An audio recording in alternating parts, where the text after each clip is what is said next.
철학에 관련된 모든 포인트를 해주시는 도태훈 대표님이 준비하신 내용 잘 보시고요. 같이 이제는 조별 토론할 도태훈 대표님 소개하겠습니다.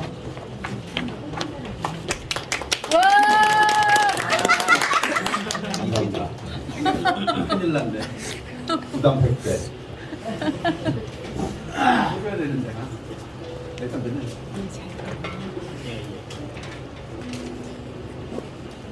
너무 큰 소리로 열리기만 하는 책 제목이 그 마흔에 읽는 이잖아요.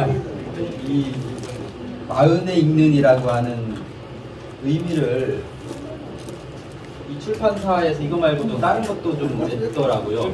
아시나요 혹시? 최근에 낸 것 같기도 한데 마흔에 읽는 쇼펜하워라고. 마흔에 읽는 뭐 그리스 로마 신화도 있고 뭐 이렇게 시리즈로 계속 내려고 하는 그런 모양이 좀 있는데 이 마흔이라고 하는 나이는 이제 실질적인 어떤 물리적인 40세라고 하는 나이보다는 제가 느끼기에는 어떤 상징성인 것 같아요. 보통 우리가 인생을 80으로 놓고 봤을 때 반환점인 나이가 마흔이 아닐까. 그래서 다시 한번 인생을 돌아보면서 어떻게 살아가야 되는가라고 하는 질문들을 하는 그런 책 정도로 이해하시면 될 것 같습니다. 그렇기 때문에 꼭 내가 마흔이 아니어도 저처럼 50대여도 제가 96세까지가 목표거든요, 삶에. 그러면 이제 반환점이기 때문에 저는 마흔에 있는 것 같은 개념으로 한번 책을 설명해 보도록 하겠습니다. 니체라고 하는 철학자들을 많이 들어보셨잖아요. 이제 철학 공부를 조금이라도 이제 입문을 하셨거나 해보시는 분들이라면 이 니체라는 사람을 얘기를 안 하고는 이제 철학 얘기가 안 되는 겁니다. 왜냐면 실질적으로 보통 이제 현대 철학을 하는 사람들이 특히 중요하고 니체는 이제 후세에 특히 이제 실존주의 철학과 그 다음에 포스트 모더니즘, 제가 저번 시간에도 한번 설명했었던 후기 구조주의 철학자들, 대륙 철학이라고 하는 프랑스 쪽에서 이제 질 블레즈라고 하는 사람이 이제 니체 적장자라고 얘기할 만큼 지금 많은 그런 각광을 받고 있는데 상당히 과거 19세기죠. 1900년도에 죽은 사람이니까 19세기에 태어났지만 어찌 보면 현대에 가장 맞는 철학자이기도 합니다. 상당히 개인주의적인 성향을 띠고 있었고 이제 그런 부분들 좀 설명을 드릴 텐데 어디부터 이제 문제를 풀어가야 될까 좀 고민을 많이 했어요. 왜냐면 저한테 주어진 시간은 30분 안에 이 복잡한 사람을 설명해야 되는데 아까 잠깐 얘기하시더라고요. 책을 읽었더니 다른 철학책보다 상당히 쉽게 읽으셨다고. 왜냐면 잘 쓰셨어요. 그러니까 니체는 상당히 책을 읽어보시면 난해하고 상징성 있고 뭐 이런 아포리즘이라고 하잖아요. 그렇게 썼는데 상당히 잘 풀어내서 쭉 읽어보시면 니체 전반적인 사상들을 잘 설명해놓은 그런 책이 아닐까 그런 생각을 좀 합니다. 책의 구성을 보면 모두 이제 크게는 4개 장으로 구성되어 있고요. 그리고 25가지의 작은 챕터가 있습니다. 제가 지난 원포인트 할 때도 말씀드렸지만 철학을 한다는 것은 결과적인 철학 용어를 이해하는 것부터 출발하는 거잖아요. 그리고 저번 얘기에서 제가 그런 얘기했어요. 철학이란 무엇인가? 결과적으로는 삶에 대한 질문이다라는 얘기를 했고 그 삶에 대한 질문을 대답하는 과정이 바로 철학이고 그 대답을 내 나름대로 옳게 해가는 그런 과정입니다. 그래서 여기는 25가지의 포인트를 오늘 30분 안에 다 말씀드릴 수는 없고 되도록이면 50% 이상의 이 말들이 들어가도록 한번 구성을 해봤는데 잘 될는지는 모르겠습니다. 한번 들어봐 주시기 바랍니다. 제가 이제 뭐부터 출발할까 하다가 이런 생각을 해봤어요. 혹시 우주의 크기에 대해서 생각해 보신 적이 있으세요? 우주가 얼마나 넓을까? 오늘 좀 구체적으로 한번 생각을 해보는 시간을 가져보도록 하겠습니다.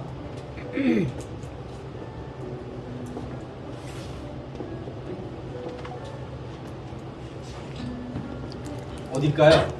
모르시는 분 없을 거죠, 그죠? 지구. 우리가 살고 있는 지구하고 달입니다. 지구하고 달 사이의 거리가 어느 정도 될 것 같아요? 수치적으로 보면 38만 4천 킬로 정도 된대요. 확 안 와닿잖아요, 그죠? 근데 보통 그 빛이 1초에 30만 킬로 정도를 가요.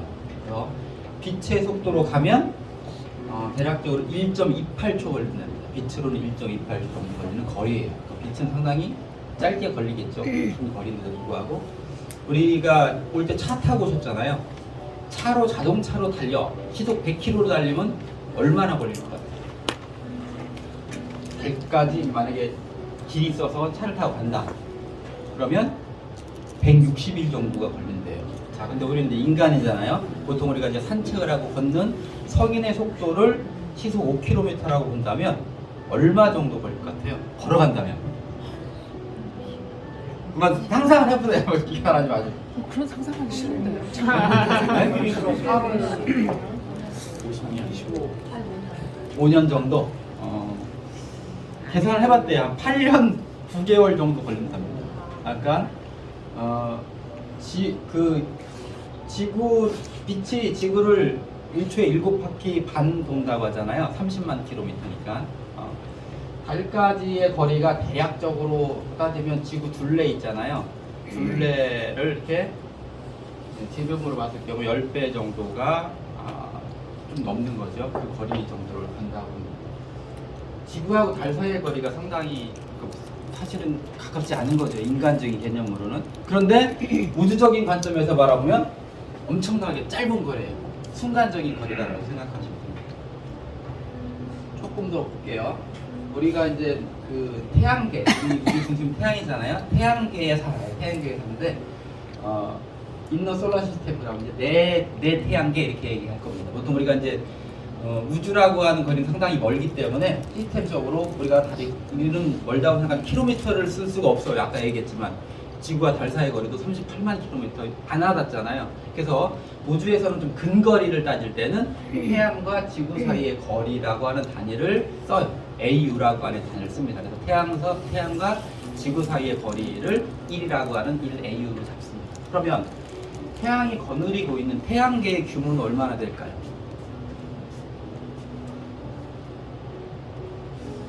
태양계인데요.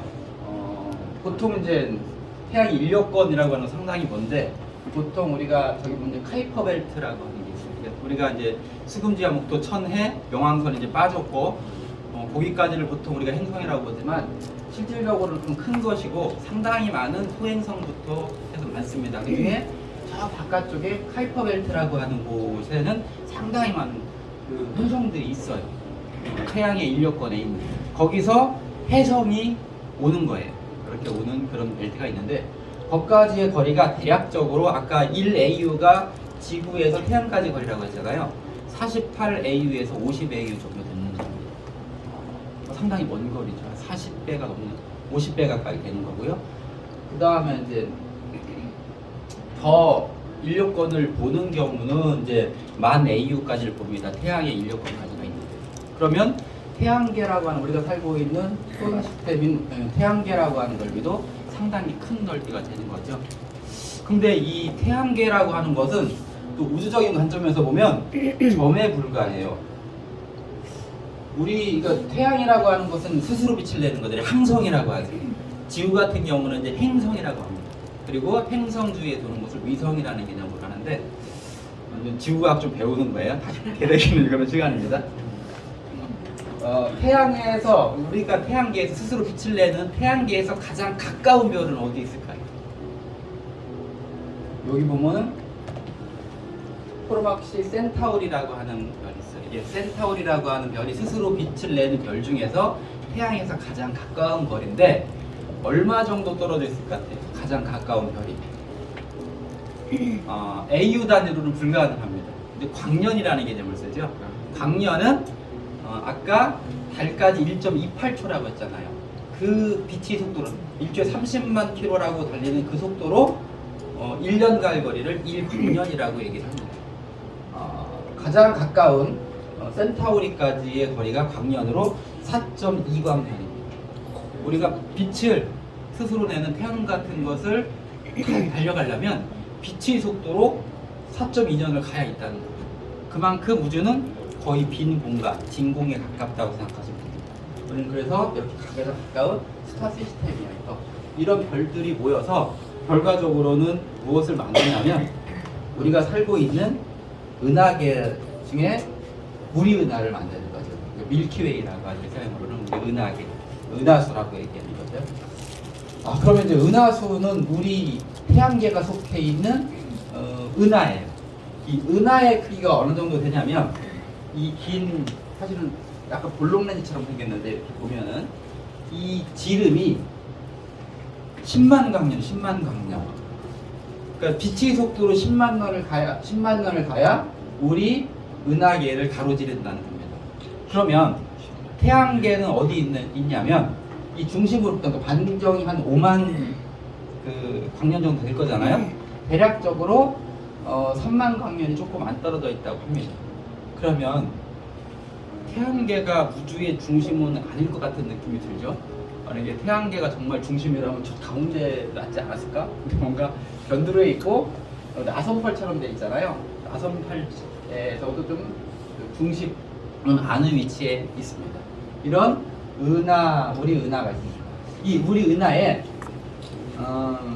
태양 같은 별이 몇 개 정도 있을 것 같아요. 상상이야. 지금 공부를 안 하셨으니까 저는 공부를 해갖고 왔으니까 대략적으로 몇 개 정도 될까요? 태양과 같은 별이 셀 수는 있겠죠. 뭐 유한계니까 어차피 우주는 10만 개 정도 더 될까요? 뭐 정확히 셀 수는 없지만 그 천문학 하는 사람들이 그래도 나름대로 이제 데이터를 많은 경우를 봤겠죠. 4천억 개 정도 있죠. 4천억 개 정도. 자, 그런데 우주에는 이런 은하가 태양계를 포함한 우리 은하만 있는 건 아니에요. 여러분들 잘 아시는 이웃 은하들이 있어요. 우리가 잘 알고 있는 안드로메다 은하라는 게 있잖아요. 안드로메다 은하까지 만약에 간다면 빛의 속도로 얼마 걸릴 것 같아요? 가장 가까운 은하예요, 그냥. 250만 광년입니다. 250만 년이면 자, 지구 역사로 봤을 때 우리 인류가 최초의 인류라고 하는 것이 이제 어디서부터 출발해요? 오스트랄로피테쿠스라고 들어본 적 있을까요? 역사 시간에. 그게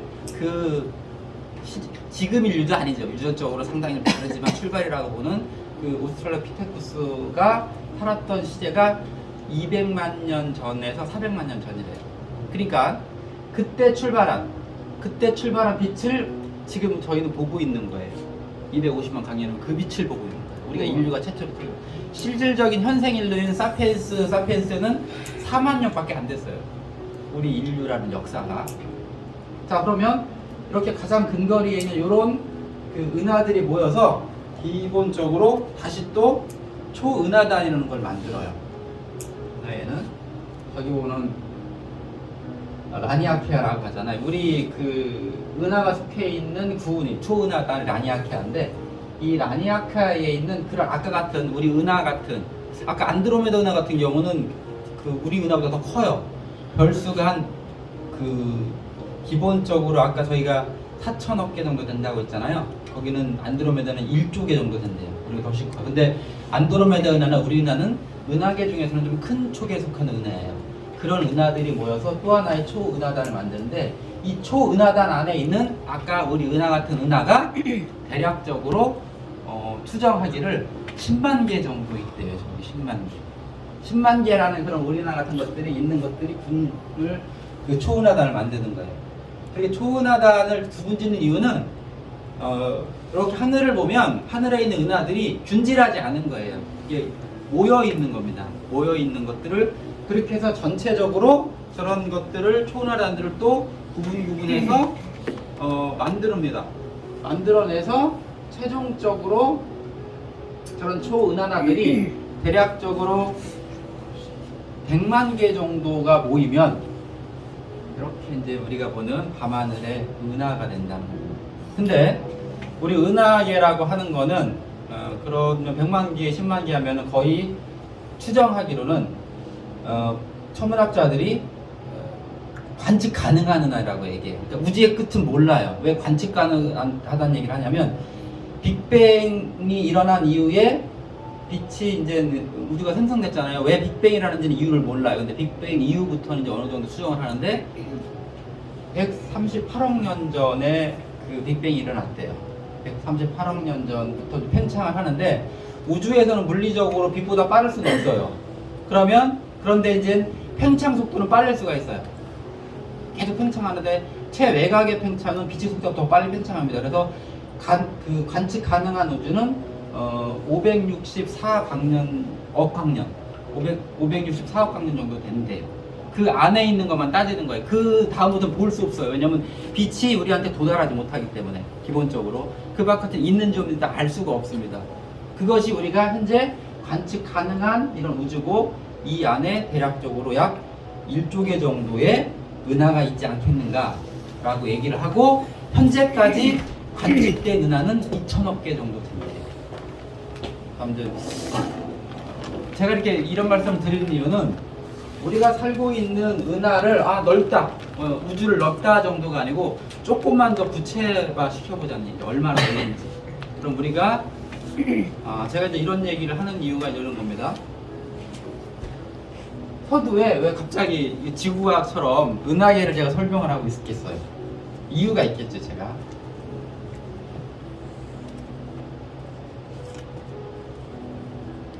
이 말씀을 드리고 싶었던 거예요.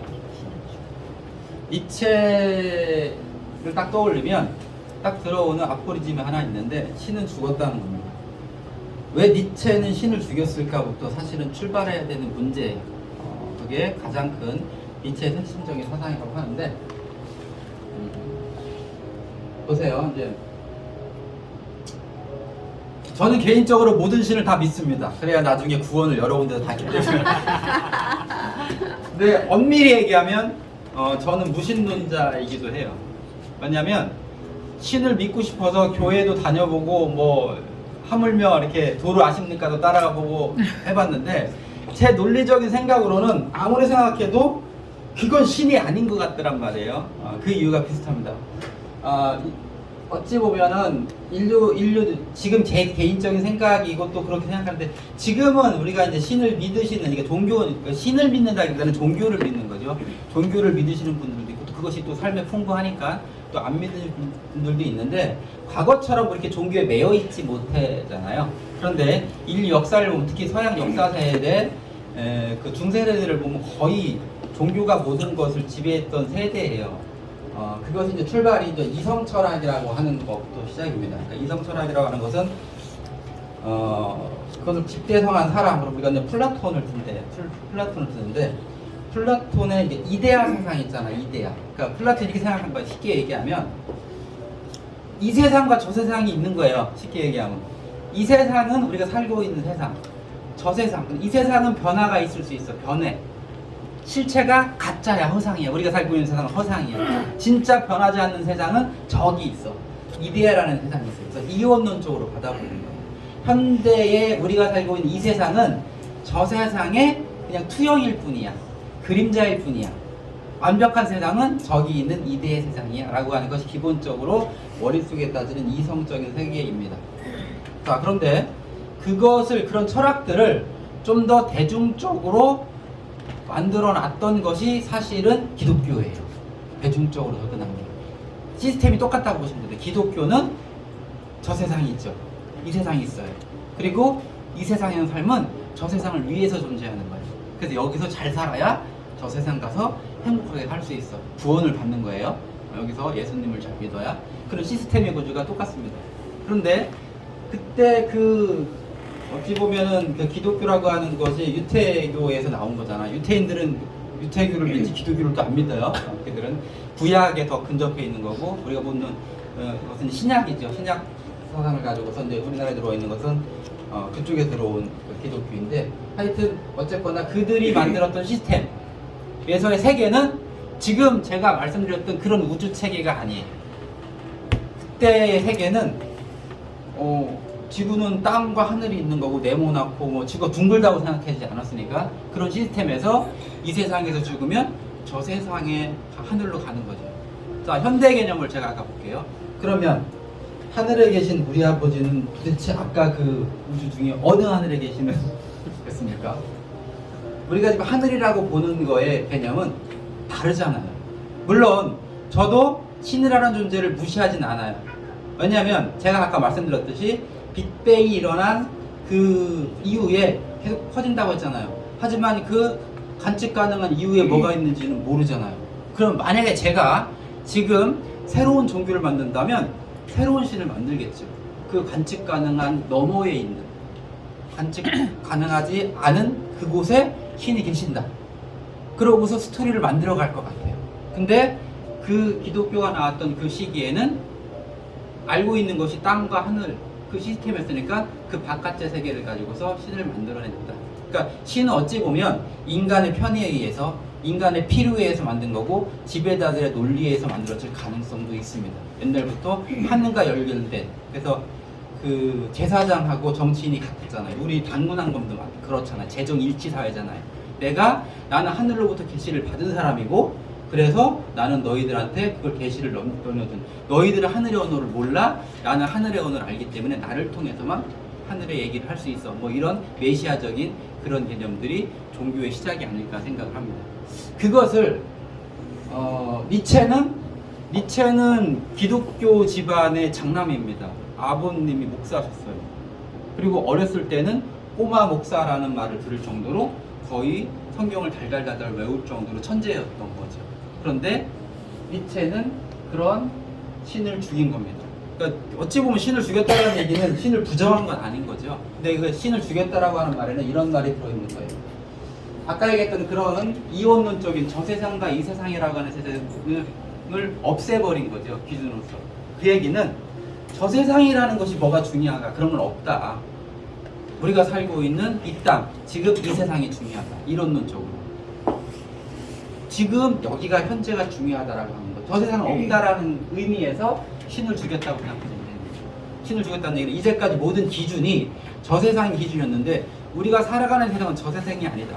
바로 이 세상이기 때문에 이 세상 안에서 삶이 중요하다는 의미에서 신을 죽인 것이고, 그렇게 함으로써 이제 어떤 시대가 도래한다라고 얘기하냐면 니힐리즘이라고 하는 허무주의 세계가 앞으로 2세기 동안 도래한다라고 보는 겁니다.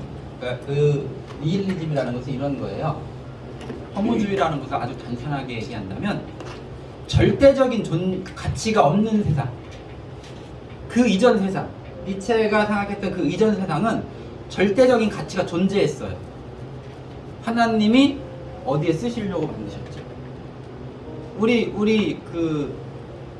우리나라로 얘기를 하면 당신은 하늘에서 양반으로 부여받았어. 이거 양반으로 살아가는 게 당연한 거야. 나는 양반이. 당신은 하나님이 쉽게 얘기하면 노예로 쓰시려고 만든 거야. 그럼 그것이 자기 삶이라고 생각하고 살아갔던 거야. 가치 기준이 나한테서 나온 것이 아니고 이미 정해져 있는 것이고 누가 정해놓은 세상, 그런 세상이 절대가치적인 세상이 그 전의 세계인데, 이 허무주의라고 하는 것은 그런 절대적인 존재 가치는 존재하지 않는다라고 하는 거예요. 그럼으로써 이제 허무주의 세상이 도래하는 거예요. 그러니까 이제 절대 가치가 없어졌어요. 쉽게 얘기하면 우리나라 소설 중에 그 사람의 아들이라는 이문열씨 소설에 보면 그 스토리가 이제 액자 소설에서 그렇잖아요. 자기가 절대적으로 믿던 사람이 없어져 버리면 사람이 붕괴가 돼 버리는 거죠. 그런 상태가 이제 허무주의적인 생각을 하게 되는 텐데, 그때부터 이제 철학적인 부분, 철학자들 중에 상당히 다양한 철학들이 나오기 시작합니다. 어찌 보면 이 세계니까 지금도 그런 세계예요. 내 가치관이 뭔지 모르고 평생을 살아가는 사람도 있잖아요. 그런 허무주의인데, 이제 허무주의는 크게 두 가지라고 얘기를 합니다. 하나는 이제 수동적 허무주의라고 하는 거예요.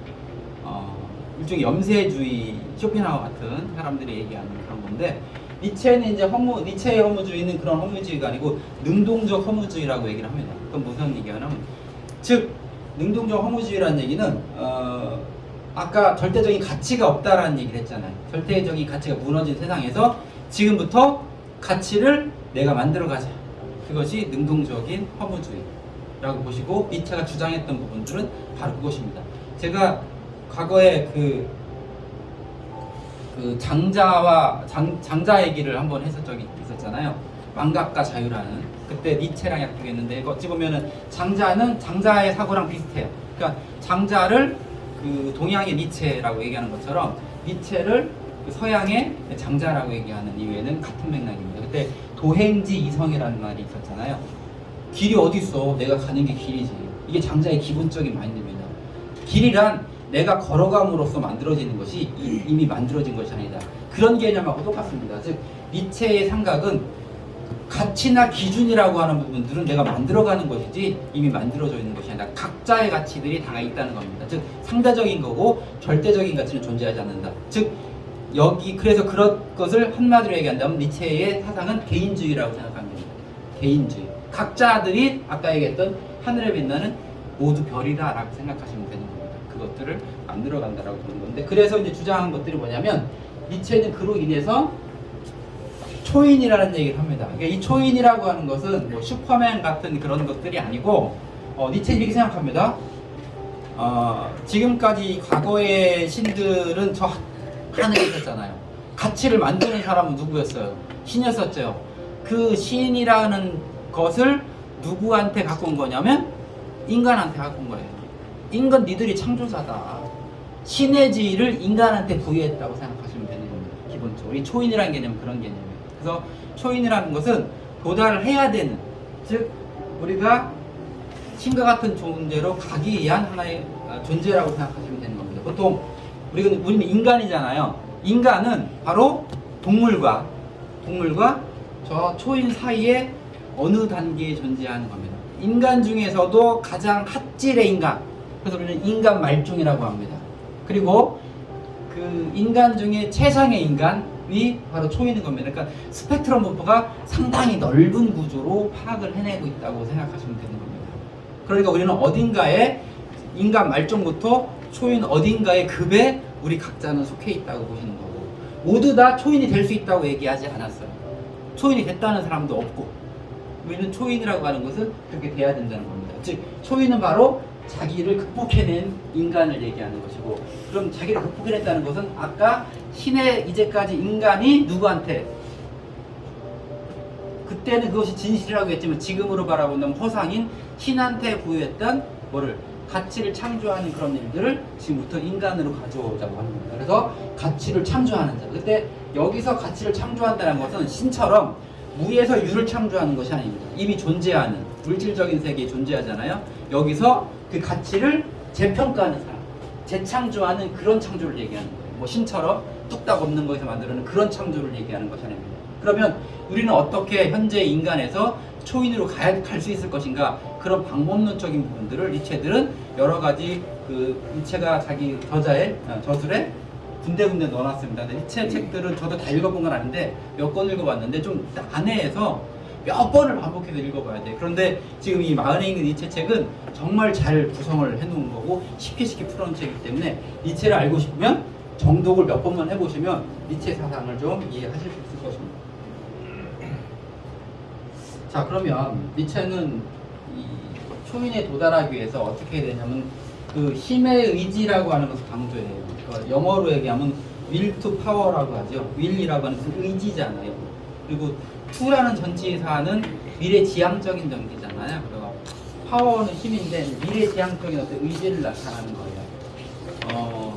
말 그대로 내 안에 있는 열정이죠. 그것을 깨어내라는 겁니다. 누구한테나 여기 계신 그 대표님들한테도 열정이 다 있는 거고 힘이 있는 건데 그것들이 갇혀져 있었던 거죠. 왜? 기존의 가치체계 때문에. 기존에 이미 되어져 있는, 태어나면서부터 우리는 부여받잖아요. 학교에서 교육을 이렇게 받잖아요. 도덕적인 부분들도 얘기하고 뭐 질서도 얘기하고 뭐 부여받는, 남자는 남자로서의 어떤 역할, 여자는 여자에서 역할하는 것을 알게 모르게 부여받잖아요. 외부에서 아까 얘기했던 그 길을 부여받는다는 거죠. 그렇기 때문에 내면에 있는 열정들이 억압되어 있는 생각하는 거예요. 그것을 깨우는 그러한 힘이 힘의 의지예요. 누구한테나 힘의 의지는 있는데 그것이 감춰져 있고 이제까지 나한테 있는지도 몰랐던 거죠. 그것이 왜? 외부에서 주어지는 그런 압력들 때문에. 그래서 우리는 그 정신 단계를 깨는 단계를 니체는 세 가지 단계로 얘기를 합니다. 첫 번째가 낙타 정신이라고 하는데 정신의 단계를 얘기하는 거예요. 낙타 정신은 어떤 정신인 거냐면 어찌 보면 저도 여기에 속해서 여기 넘어가려고 하는 단계일지도 모르겠는데 쭉 이제까지 그래왔었던 것 같은데 다 그럴 수도 있습니다. 일종의 사막을 무거운 짐을 건너는 낙타라고 생각하는 겁니다. 낙타는 포기가 없어요. 사막을 건너요. 꿋꿋하게 그 무거운 짐을 짊어지고, 그리고 그것이 자기의 운명인 양, 숙명인 양 걸어가는 그런 정신입니다. 우리가 살아가는 모습이죠. 내 한쪽 어깨에는 처자식을 먹여 살려야 되는 어떤 역할이 있어. 뭐 그런 거잖아요. 또 나는 중개사로서 어떠한 역할이 있어. 뭐 이런 거라고요. 각자 역할들, 그것들이 나의 굴레가 돼서 꿋꿋하게 그렇게 살아가고 있는 그런 정신, 그것이 이제 낙타 정신입니다.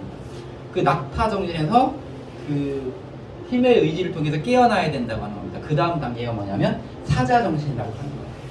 사자 정신을 한마디로 딱 표현하면 자유 정신이에요.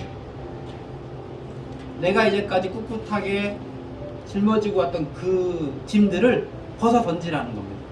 벗어 던지고 주체적으로 살아갈 그 힘을 가는 그런 단계, 그것이 이제 사자 정신이라고 얘기하는 겁니다. 사막을 건너가다가 내가 이것을 이렇게 의무적으로 짊어지고 해야 될 거야? 아니다. 지금부터 내 길을, 이 사막의 길을 개척해 나가야 되겠다라고 생각하는 바로 그 정신, 그게 바로 사자 정신입니다. 근데 사자 정신은 아이 정신으로 가기엔 단계예요. 그리고 여기까지 도달하기가 쉽지가 않은 부분이 있고요. 아이의 정신이라고 하는 것은 가장 핵심이 망각입니다. 아이가 놀 때, 아이는 저도 어렸을 때 제 아이를 하면 이렇게 탑 같은 거 싸잖아요. 이렇게 탑도 싸고 뭐 블록도 싸면 확 무너뜨리고 좋아해요.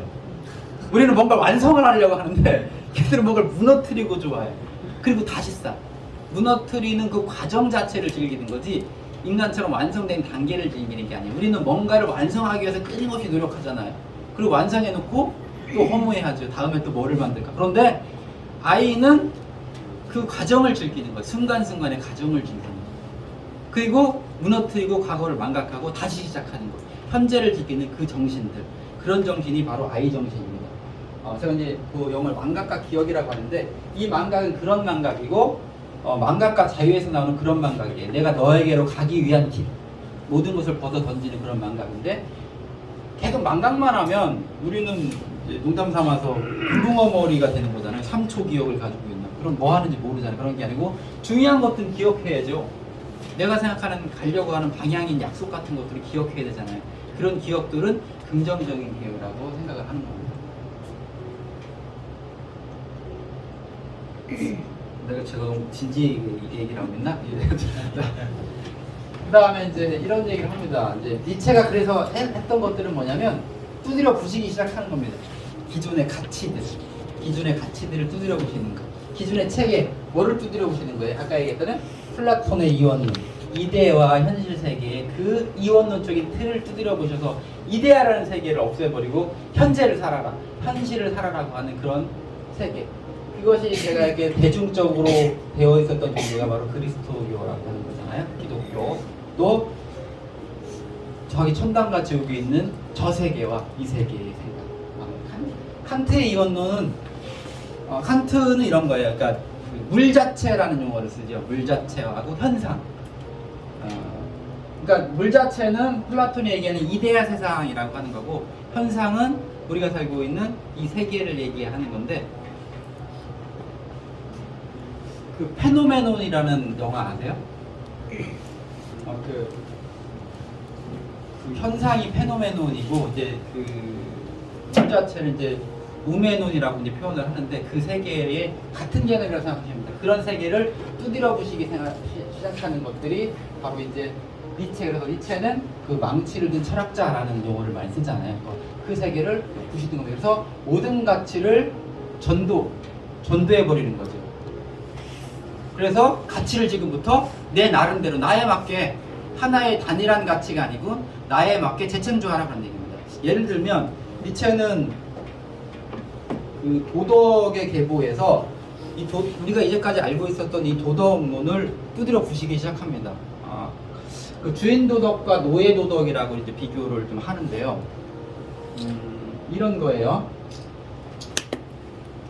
이 기독교 출발은 말 그대로 이제 기독교가 결국에는 로마의 국교가 되잖아요. 상당히 핍박을 받고 많이 받았는데 그때 이제 주인과 노예의 개념으로 설명을 하는 거예요. 그러니까 우리가 강한 것, 그러니까 주인이라고 하는 저 거리의 파토스라고 하는 것은 파토스는 게 열정 정도로 생각하시면 되고요. 거리는 이런 돌아다니는 거리가 아니고 디스턴스, 이 거리를 얘기하는 거예요. 그래서 고귀함이라고 하는 겁니다. 너희들 그러니까 그 결과적으로 강자, 주인은 강자잖아요. 강자의 도덕이에요. 강자의 도덕은 핵심은 좋은 것과 나쁜 것입니다. 그러니까 좋은 것과 내가 위에 있는 것은 좋은 거고 강한 것은 좋은 거고 약한 것은 나쁜 거야 라는 개념에서 출발하는 거예요. 나는 좀 더 강해져야지. 약한 건 나쁜 거기 때문에 나는 강해져야 되는 것이야 라고 하는 것. 아까 내가 그 초인으로 가는 길과 같은 거라고 의지랑 똑같다고 봅니다. 자꾸 강하게 하기 위해서 그 모든 것들을 내면에서 불러일으키는 거예요. 그래서 그 약한 것과 거리를 두는 것, 그것이 거리의 파토스라고 생각하면 됩니다. 쉽게 얘기하면 우리가 가면서 나는 저러지 말아야지, 나는 저런 삶을 살지 않을 거야, 나는 고귀할 거야, 나는 피가 애초에 그렇게 타고났어, 고귀함을 타고났기 때문에 나는 계속 고귀함으로 갈 것이야, 그래서 나는 좋음으로 갈 것이야. 그것이 그 주인 도덕이에요. 좋고 나쁨으로 구분되는 거. 그게 사실은 맞는 거거든요. 모두도 더 좋아지기 위해서, 더 좋기 위해서 살아가는 거잖아요. 그것이 좋다라고 보는 거예요. 그런데 이 노예 도덕이라고 하는 부분들은 강한 것, 강자를, 약자를 좋고 나쁨으로 바라보는 게 아니고 선악의 기준으로 보는 거예요. 그것이 이제 기독교의 출발했었던 거죠. 그래서 이제 비싼 희망이라고 하는 말은 원망? 저기 해석하면 원망 이런 겁니다. 그래서 이 기독교의 그 유태인들은 계속 열세적이었었잖아요. 그래서 세워놓는 거예요. 뭘 세워놓는 거냐면 강한 애들은 악한 애들, 강한 건 나쁜 것, 그리고 우리처럼 그 약한 사람들은 좋은 것, 선. 그래서 기독교 세계에서는 그런 세계예요. 그래서 어떻게 해요? 내세의 그 하늘의 재물을 쌓으라고 하잖아요. 그런 것처럼 여기서 가난하게 살면 하늘에서 부자가 된다는 거예요. 말이 되는지는 모르겠지만 그 재물은 그럼 누가 갖고 가는 거예요? 네? 요즘 교회는 안 그래요. 요즘 교회는 안 그래요? 네. 뭐, 그런 것처럼 기본적으로 즉 똑같은 도덕적인 부분들을 거기서부터 왔다는 거예요. 그래서 우리는 이제까지 강한 거는 악하다고 자꾸 생각을 하는 거예요. 여기서 오는 거예요. 그래서 뭔가 돈이 많은 사람은 정말 열심히 해가지고서 선적으로 벌 수 있잖아. 뭔가 돈이 많으면 부정을 저질렀을 거야. 높이 지에 있으면 뭔가 쟤는 뿔리는 게 있어. 이렇게 기본적으로 선입견을 갖는 거죠. 왜? 그리고 나는 가난한 게 너무 당했어. 이렇게 쉽게 얘기하면 내가 약한 것들이 너무 당연한 거야. 난 착하기 때문에. 착하게 살아서 나는 약한 거야. 선하기 때문에 돈을 가지면 안 돼. 이런 거에 쌓여 있는데 그런 것이 잘못됐다고 얘기하는 거예요. 예를 드는 거예요. 그러니까 이것이 옳다는 얘기 아니고 그렇게 니체는 기존의 것들을 깨부시기 시작하는 거예요. 선악의 개념이 아니고 저게 중요하다. 좋은 게 좋은 거지. 그래서 뭐가 되라는 겁니까? 그렇게 내재적으로 강한 좋은 것을 찾아서 최종적으로 어디에 이르라는 거예요? 초인에 다다라는 겁니다. 그것이 니체가 가지고 있었던 기본적인 사고라고 생각합니다. 근데 이제 읽다 보면 또는 저도 이제 가장 부딪히는 부분들이 이제 니체 사상 중에 하나가 영원회귀 사상이라는 게 있어요. 그럼 영원회귀 하면은 딱 떠오르는 게 어떤 거예요? 저는 이제 이걸 맨 처음에 봤을 때 기독교적 사상? 윤회설인가? 이런 생각을 하잖아요. 우리가 계속 뭔가 돌잖아요. 근데 말씀드렸듯이 니체는 저 세상이라는 것을 배제한 사람이에요. 모든 것들이 이 세계에 존재하는 거예요. 그럼 이 세계에서의 영원회귀라고 하는 거, 초인은 뭐가 도달해야 되는 건데 뭐가 빙글빙글 돈다는 얘기야? 이런 거에 충돌과 모순이 발생하는 듯한 느낌이 듭니다. 근데 이제 그 니체가 저 영원회귀 사상을 생각할 그 시기에 여러 책을 읽다 보면 어떤 생각을 가지고 있었었냐면 니체는 상당히 이제 지식이 풍부했던 거죠. 책들을 많이 읽고 그 에너지 보존 법칙, 과학에서 에너지 보존 법칙이라고 하잖아요. 에너지 보존 법칙에 그 빠져 있었던 시기예요. 저 영원회귀 사상이라는 문구들을 썼던 그 시기가. 그 영원회귀 사상이라는 것은 그래서 저는 이제 제 나름대로 이렇게 해석을 해요. 모든 것들은 우리가 살아가는 속에서는 모든 것들이 계속 반복된다는 겁니다. 반복된다는 것은 뭐냐면 그것들이 이제 여기 이제 우연과 필연이라는 용어도 나와서 여기도 써봤는데요. 우리가 살아가는 삶에서 만약에 주사위를 던지는 행위라고 보는 거예요. 우연이라고 하는 거예요. 근데 내가 주사위를 던져서 1의 눈이 나오고 싶으면 어떻게 하면 될까요? 일이 나오고 어. 1이 나올 때까지 던지는 거야. 언젠간 나오겠지. 그러면 우리가 이게 이제 필연이라는 거예요. 그러니까 우리는 우연적으로 살아가지만 내가 무언가를 필연을 하고 한다면 계속적으로 반복하면은 해결이 되는 거잖아요. 즉 뭐냐면 영혼액이랑 비슷해요. 그러니까 그것을 조금 더 복잡하게 얘기하면 이런 거예요. 저는 바둑을 못 두지만 가끔 컴퓨터랑 바둑을 두는데 이 바둑이라고 하는 네모판 가로 세로 19칸씩 되어 있는 칸 속에는 상당히 유한 세계거든요. 그 하나에 놓는 지점이. 근데 수의 다양성, 그러니까 사실은 바둑을 놓다 보면 같은 상황들이 끊임없이 반복하거든요. 계속적으로 반복을 하는데 경우의 수, 가지수를 따져보면 이제까지 바둑이 생긴 이래로 지금까지 똑같은 바둑판은 없었을 것이라는 겁니다. 그만큼 바둑의 수는 다양해요.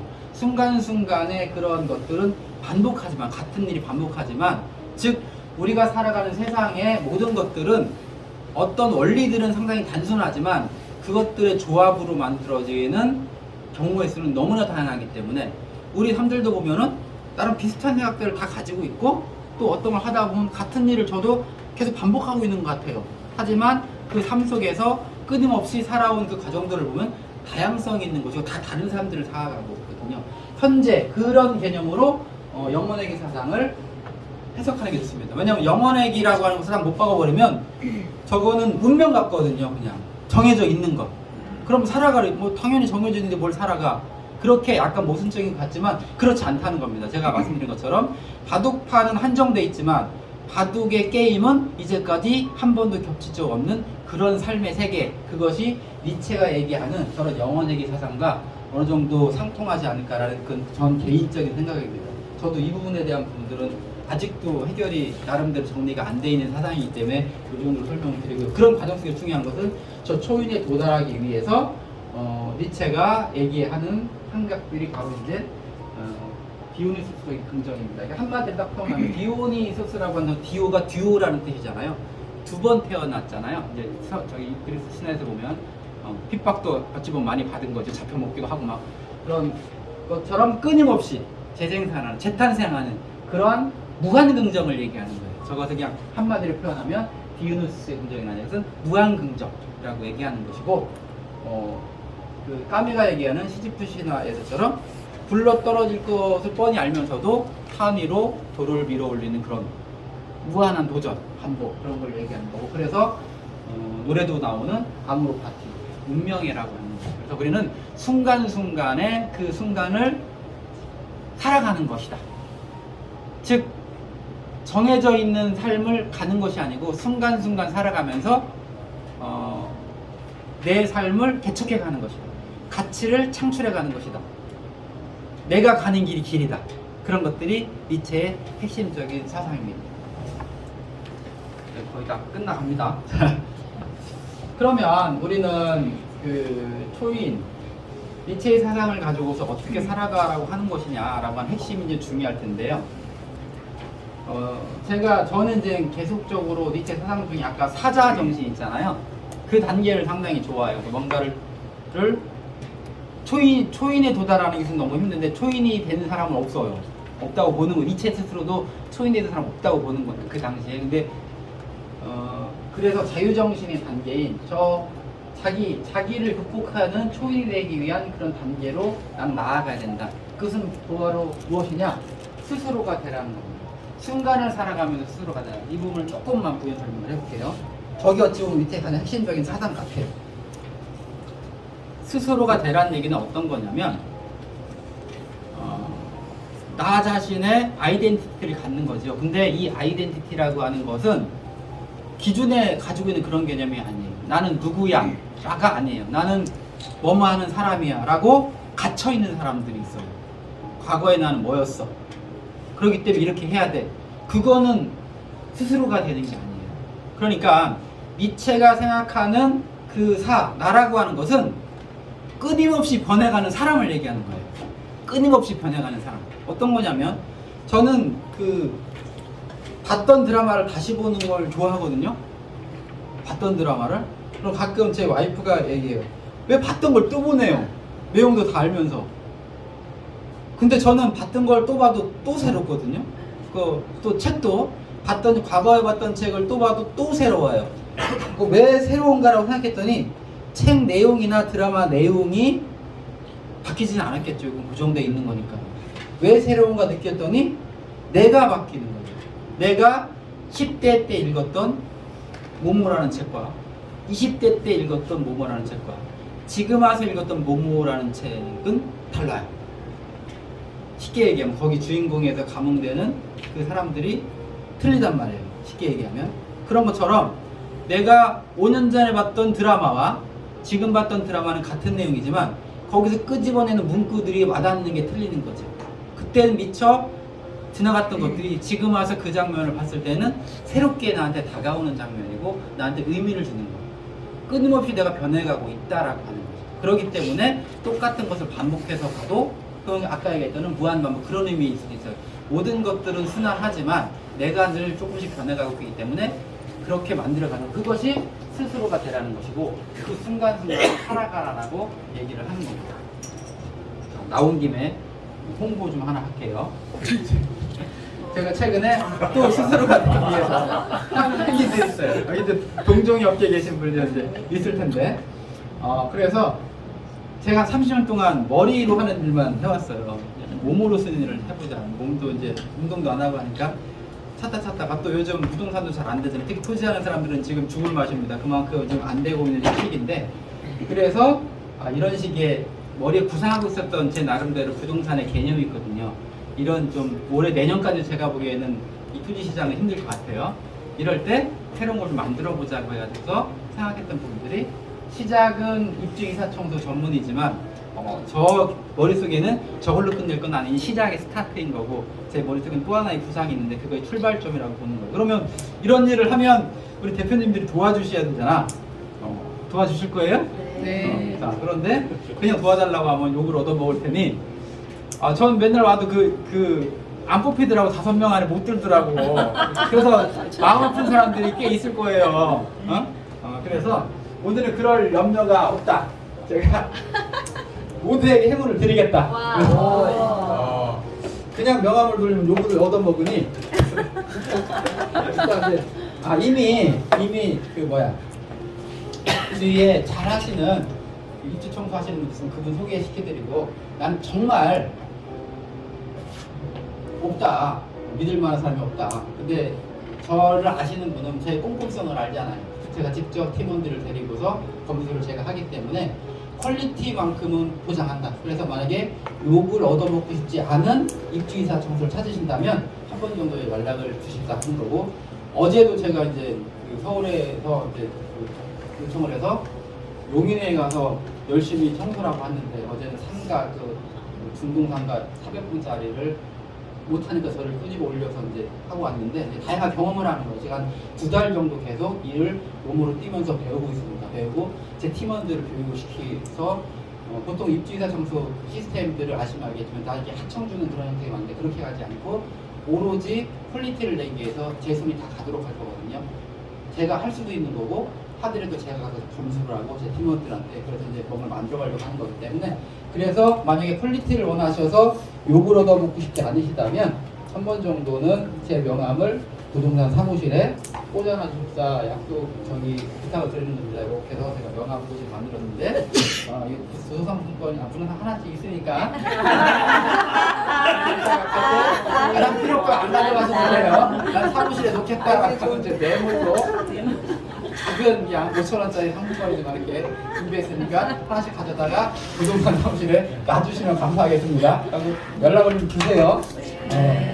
영업은 12월부터 가능합니다. 11월까지 제가 빡세게 팀원들을 훈련시켜 놓을 거기 때문에 그리고 이제 동종업계에 계시는 대표님 많이 도와주셔야 됩니다.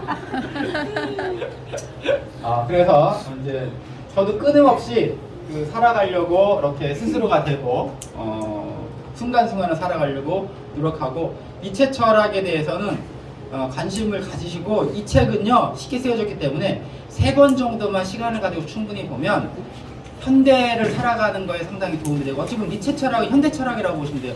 19세기에 나왔지만 현재의 가장 그 이슈가 되는 대륙 철학의 프랑스 철학이 니체 철학, 들레즈 같은 사람들이 연구를 많이 하거든요. 그만큼 현대 철학에 가깝기 때문에 나의 철학을 만들고 싶다면 여기서부터 출발해도 좋겠다라는 생각입니다. 너무 제가 장시간 떠들어서 죄송합니다. 이것으로 마치도록 하겠습니다. 감사합니다.